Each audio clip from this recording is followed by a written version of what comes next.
everybody and welcome back. We are back with another instalment of the wine challenge, and as a little celebration for us getting so far into it, we have gone for another sparkling this week.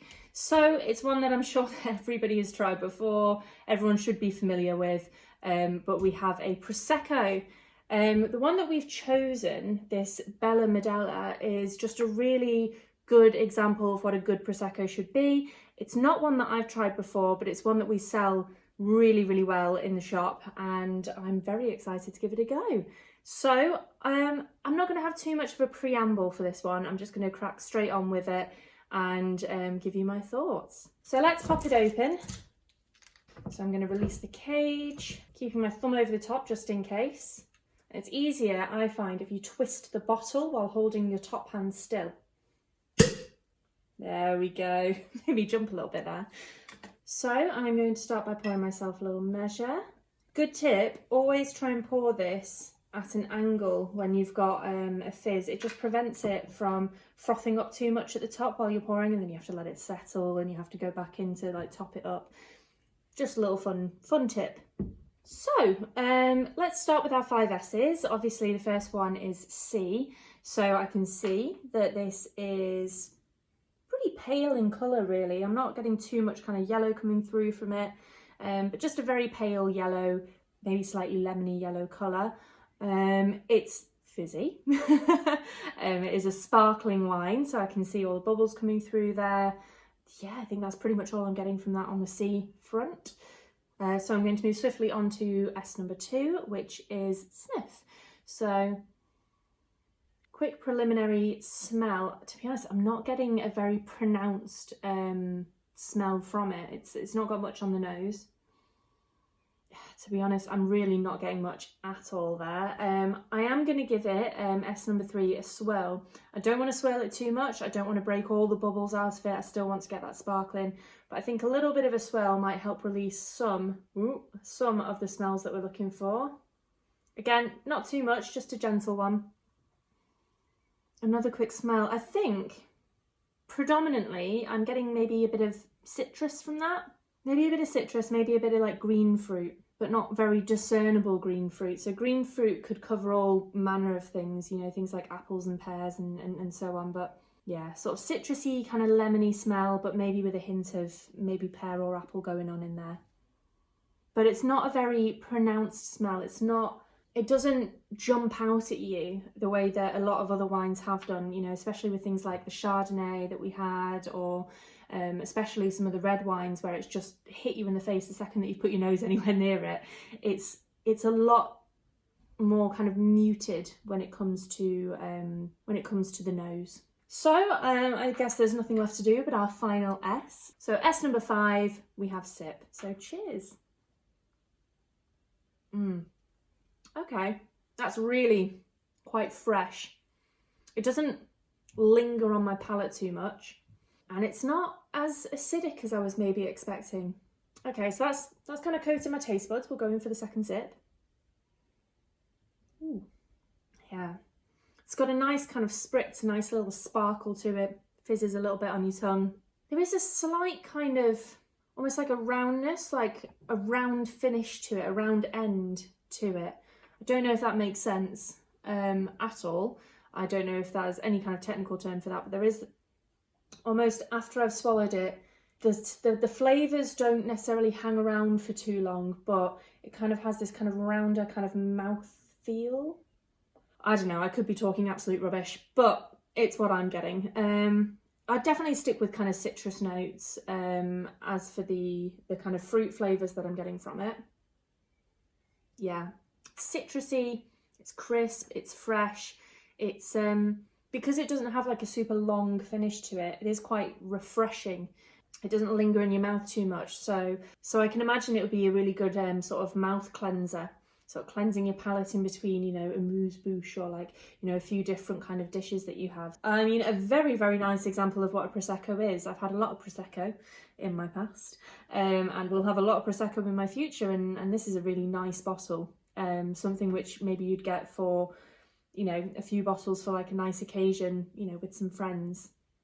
So that's what I think, but let's see what the tasting notes are for this wine. So on the computer it says, this beautifully crafted, sensuously rounded Prosecco possesses a vibrant mousse and a fresh, uplifting aroma. I don't even know if that's a sentence, to be honest. I love the way that I love the way that wine producers and wine critics talk about wine. I mean, sometimes there's too much frill. There is way too much frill in the language. Sensuously rounded. I mean, I don't know about sensuously, but I did say it did taste kind of rounded. You know, at the end, the finish kind of almost felt round. Vibrant mousse, I haven't a clue. Haven't a clue what that's supposed to refer to or what that even means. And a fresh, uplifting aroma. I mean, it wasn't a pronounced aroma. You did get a little bit of kind of citrus fruits and stuff coming through, so I can agree with that a little bit. Crisp, deliciously frothy and filled with a ripe apple and citrus fruit character, it is the model of a perfectly formed Prosecco. Yeah, I think that's fair dues. I definitely got that hint of kind of green fruit coming through. You've definitely got the citrus. I think that's maybe a little bit more at the forefront there with the kind of green fruit, green apple coming through maybe afterwards. But yeah, I definitely agree with it being a model form of Prosecco. It's a very well-made Prosecco, and it's what you'd expect and is typical of Prosecco as well. You know, you get that very crisp, very citrusy green fruit kind of flavour coming through. It's all very light and fresh. So yeah, I think that's pretty fair play. I just wanted to touch upon the fact that Prosecco is one of those few wines. I mean, you know, you get it maybe a little bit more with sparkling wine than you do with still wines, but it's actually used a lot within various recipes for things such as cocktails. Prosecco is very versatile in the kind of cocktails that it can produce, and it can be mixed with loads of other kind of, you know, spirits and liqueurs and all sorts to make really nice signature drinks. So you've got things like your Aperol Spritz, which is roughly 3 parts Prosecco, 2 parts Aperol, and 1 part soda water as well. Or if, like me, you never have soda water in, just do it with all the alcohol. You've also got a Kir Royale, which is usually with creme de cassis, so literally just Prosecco with a hint of creme de cassis in it.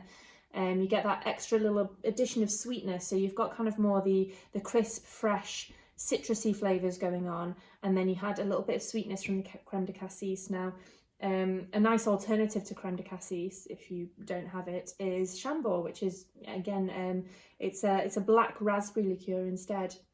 It makes a wonderful kind of version of a Kir Royale.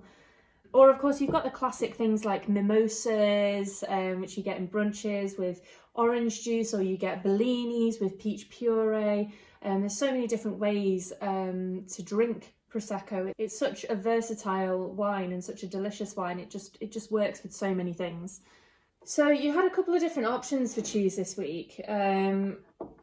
You could go for something like a Parmesan, which is very traditionally Italian, and hard cheese, really hard cheese like that, with its slight crunch and saltiness, does pair really nicely with Prosecco, and it just makes those fruit flavours come out even more. But you can flip it around as well, and you can go for your very soft cheeses. Things like the Garstang White. This is a brie style cheese and it's incredible. We have had this one before, I think, but I can't remember which wine it was with. So anyone who tried it then will definitely be very pleased that we've got it back on the menu for this one. So I did actually remember this week to pick up a few of the little toasts. We sell these in boxes in the shop, but we also have them in the bar and we use them for our, you know, cheese boards and wine tastings, and they are amazing. I'm going to cut a chunk out, and we'll be able to see just how goopy and gooey this particular one is. I mean, it's stuck pretty solidly to the knife there. And that is just looking delicious. So let's give it a whirl. Cheers. So because this cheese is so rich, so creamy, I mean, it's delicious as is, but actually when you have the Prosecco and you've got those bubbles coming through, and the crispness of the citrus and the apple and the freshness, it just slices through that cream and they pair so well together. Oh, that's so good. Really fantastic. If you were looking to maybe pair Prosecco with, you know, food, things like those cheeses will work really well, but it's not necessarily, because it's a sparkling wine and because it's so light and crisp and fresh. You know, you could potentially go down the route of fish or something that you might do with some typical kind of lighter white wines, but ideally something like canapes where you've just got light bites and nibbles, and again this will kind of cleanse your palate in between them, is just kind of perfect. Or you can just have it on its own, you know, have it as an aperitif. It's brilliant for that, you know, it's essentially what it's designed for. Beautiful, really, really good. It's just a classic. If you've got any smoked salmon with this would be beautiful. I unfortunately don't have any in at the moment, but oof, that would be nice. But I mean, as ever, let me know what you think. I'm sure all of you have tried a Prosecco before at some point. So how does this compare? You know, do you think it's as good as or better than Proseccos that you've had before? I don't know, let me know. Next week, we're going to be doing a grape variety which I have never had before. And it's an Austrian Zweigelt. I think that's how you pronounce it. Zweigelt? Zweigelt? Who knows? We'll give it a go. Hopefully I'll nail the pronunciation by next week.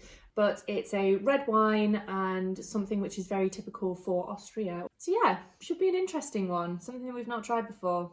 But until then, enjoy your week. Stay safe. We can't wait to reopen the bar in a couple of weeks' time and get you all in. But until then, enjoy drinking the rest of your bottle. Salud.